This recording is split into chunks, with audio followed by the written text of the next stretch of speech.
Dictation start हो गई 3 second बाद। स्टार्ट। इस लोकसभा चुनाव के लिए कांग्रेस का घोषणा पत्र 2019 से ही तैयार हो रहा था। विराम।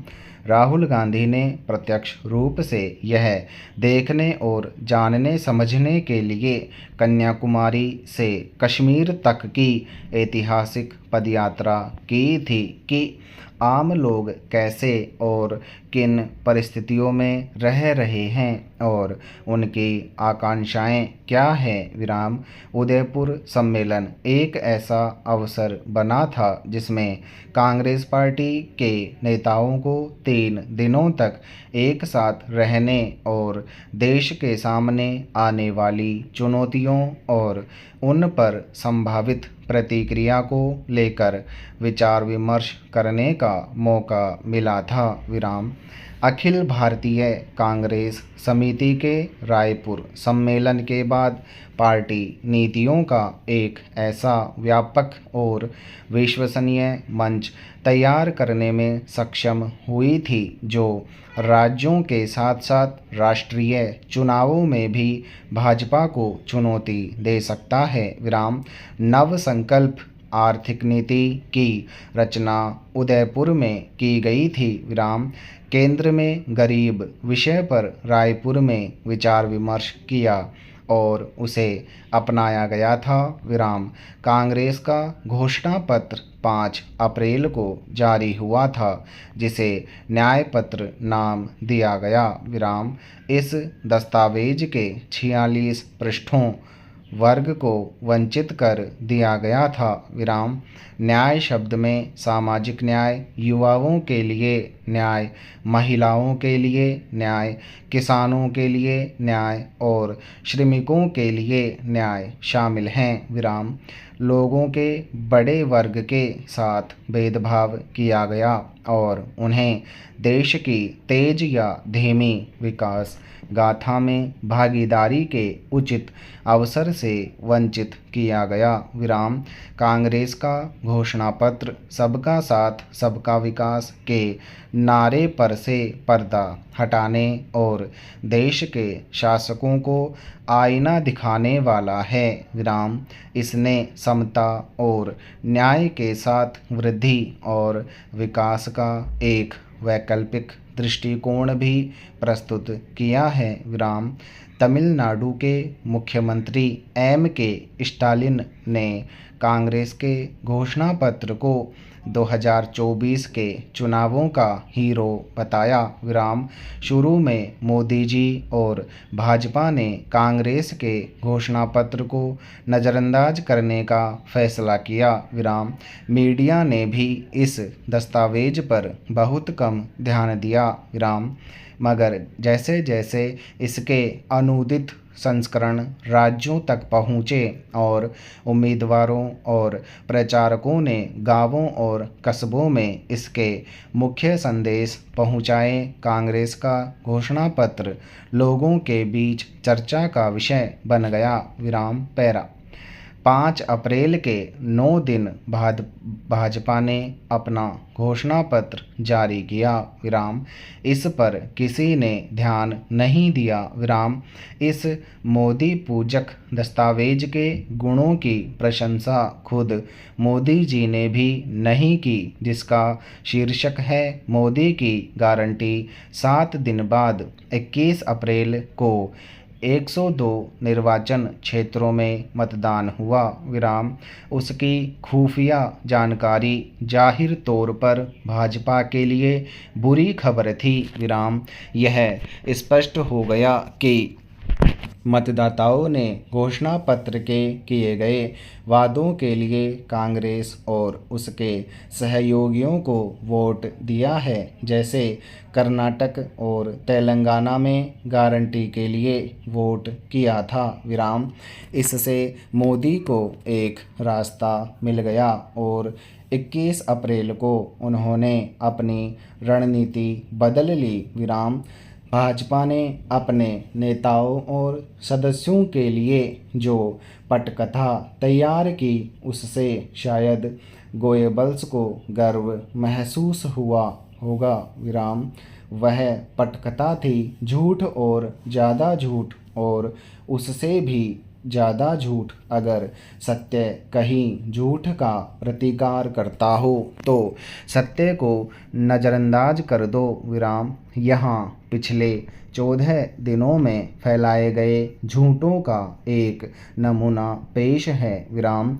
कांग्रेस के घोषणा पत्र पर मुस्लिम लीग की छाप है विराम। 46 पन्नों में से किसी पर भी मुस्लिम शब्द नहीं आया है विराम। अल्पसंख्यकों को धार्मिक और भाषाई अल्पसंख्यकों के रूप में परिभाषित किया गया है और कांग्रेस ने वादा किया है कि भाषाई और धार्मिक अल्पसंख्यकों को भारत के संविधान के तहत जो मानव और नागरिक अधिकार दिए गए हैं, कांग्रेस उन अधिकारों को बनाए रखने और उनकी रक्षा करने का वचन देती है विराम। SC, ST और OBC के कई संदर्भ हैं, लेकिन किसी भी धार्मिक समुदाय का कोई संदर्भ नहीं है विराम। पैरा अगर कांग्रेस सत्ता में आई तो शरीयत कानून वापस लाएगी विराम। घोषणा पत्र में कहा गया है, हम व्यक्तिगत कानूनों में सुधार को प्रोत्साहित करेंगे विराम। ऐसा सुधार संबंधित समुदायों की भागीदारी और सहमति से किया जाना चाहिए विराम। कांग्रेस के घोषणा पत्र में मार्क्सवादी और माओवादी आर्थिक सिद्धांतों की वकालत की गई है विराम। इस पृष्ठों के अर्थव्यवस्था वाले खंड के परिचय में कांग्रेस ने कहा है, कांग्रेस की आर्थिक नीति पिछले कुछ वर्षों में विकसित हुई है विराम। 1991 में कांग्रेस ने उदारीकरण के युग की शुरुआत की और देश को नियामक निरीक्षण के साथ एक खुली, स्वतंत्र और प्रतिस्पर्धी अर्थव्यवस्था की ओर अग्रसर किया विराम। देश को धन सृजन, नए व्यवसायों और उद्यमियों, एक विशाल मध्य वर्ग, लाखों नौकरियों, शिक्षा और स्वास्थ्य देखभाल में महत्वपूर्ण नवाचारों और निर्यात के मामले में भारी लाभ मिला विराम। लाखों लोगों को गरीबी से बाहर निकाला गया विराम। हम एक खुली अर्थव्यवस्था के प्रति अपनी प्रतिबद्धता दोहराते हैं, जिसमें आर्थिक विकास निजी क्षेत्र द्वारा संचालित होगा और एक मजबूत और व्यावहारिक सार्वजनिक क्षेत्र का पूरक होगा विराम। चुनाव जीतने पर कांग्रेस SC, ST और OBC के लिए आरक्षण खत्म कर देगी विराम। घोषणा पत्र में कहा गया है कि कांग्रेस गारंटी देती है कि वह SC, ST और OBC के लिए आरक्षण की तय 50% की सीमा बढ़ाने के लिए संविधान संशोधन करेगी विराम। आर्थिक रूप से कमज़ोर वर्गों के लिए नौकरियों और शैक्षणिक संस्थानों में 10% का आरक्षण बिना किसी भेदभाव के सभी जातियों और समुदायों के लिए लागू किया जाएगा विराम। हम 1 वर्ष की अवधि के भीतर SC, ST और OBC के लिए आरक्षित पदों पर सभी लंबित रिक्तियों को भर देंगे विराम। SC, ST और OBC के हितों को आगे बढ़ाने के लिए और भी कई वादे किए गए हैं विराम। कांग्रेस विरासत कर लगाएगी विराम।